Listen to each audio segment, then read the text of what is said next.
যৌথ পরিবারের মধ্যে বাবা আছেন, ছেলেরা আছে, তাহলে এখানে কোরবানির হুকুম হচ্ছে শুধু বাবার পক্ষ থেকে কোরবানি আদায় করলে হবে না। কারণ বাবা যদি মালিকে নেসাব হন, ওনার উপরে কোরবানি ওয়াজিব, আর ছেলেরা ওনারও যদি মালিকে নেসাব হন তাহলে ওনাদের উপরে কোরবানি ওয়াজিব। তাই যাদের উপর কোরবানি ওয়াজিব তাদেরকে কোরবানি দিতে হবে। যৌথ ফ্যামিলির মধ্যে মনে করেন বাবা আর তিন ছেলের মধ্যে 2 ছেলে মালিকে নেসাব, ওনারা পয়সা কামাই করতেছেন, তাহলে ওনাদের উপর ওয়াজিব।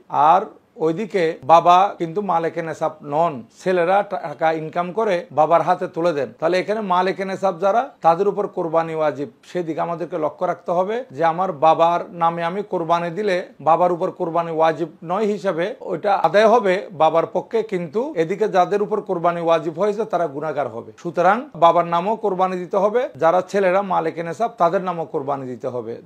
কিছু কোরবানি দাতা একটা পশু ক্রয় করেছেন, সেখানে ওনারা 6 জন 6 শরিক নিয়ে নিয়েছেন। এখন আরেকটা শরিক বাকি আছে, ওইটা দিয়ে রাসূল পাক সাল্লাল্লাহু আলাইহি ওয়াসাল্লামের নামে কোরবানি দেওয়া যাবে কিনা। আসলে 6 জন ব্যক্তি যদি একটি গরু ক্রয় করেন, সেখানে ওনারা তো 6 জনের জন্যই 6 ভাগ হিসেবে ওনারা কোরবানির পশু ক্রয় করেছেন। 1 ভাগ এটা অবশিষ্ট থাকলেও কোনো সমস্যা নাই, কিন্তু ওই 1 ভাগ যদি রাসূল পাক সাল্লাল্লাহু আলাইহি ওয়াসাল্লামের নামে কোরবানি দিতে চান, তাহলে 6 জনের মধ্য থেকে একজনকে ওই 1 ভাগের মালিক করে দিতে হবে। ওই 1 ভাগের মালিক করে দিলে তো উনি রাসূল পাক সাল্লাল্লাহু আলাইহি ওয়াসাল্লামের নামে কোরবানি দিবেন, তাহলে সেখানে ওনার পক্ষ থেকেও আদায় হবে, আর আল্লাহ চাহেন প্রত্যেককে এটা সওয়াব দিবেন। আর যদি ওনারা প্রত্যেকের পক্ষ থেকে ওই 1 ভাগ এটা রাসূল পাক সাল্লাল্লাহু আলাইহি ওয়াসাল্লামের নামে দিতে চান, তাও পারবেন, কিন্তু উত্তম পন্থা হচ্ছে এই 6 জনের মধ্যে একজনকে ওই অংশের মালিক বানিয়ে দেওয়া। ধন্যবাদ।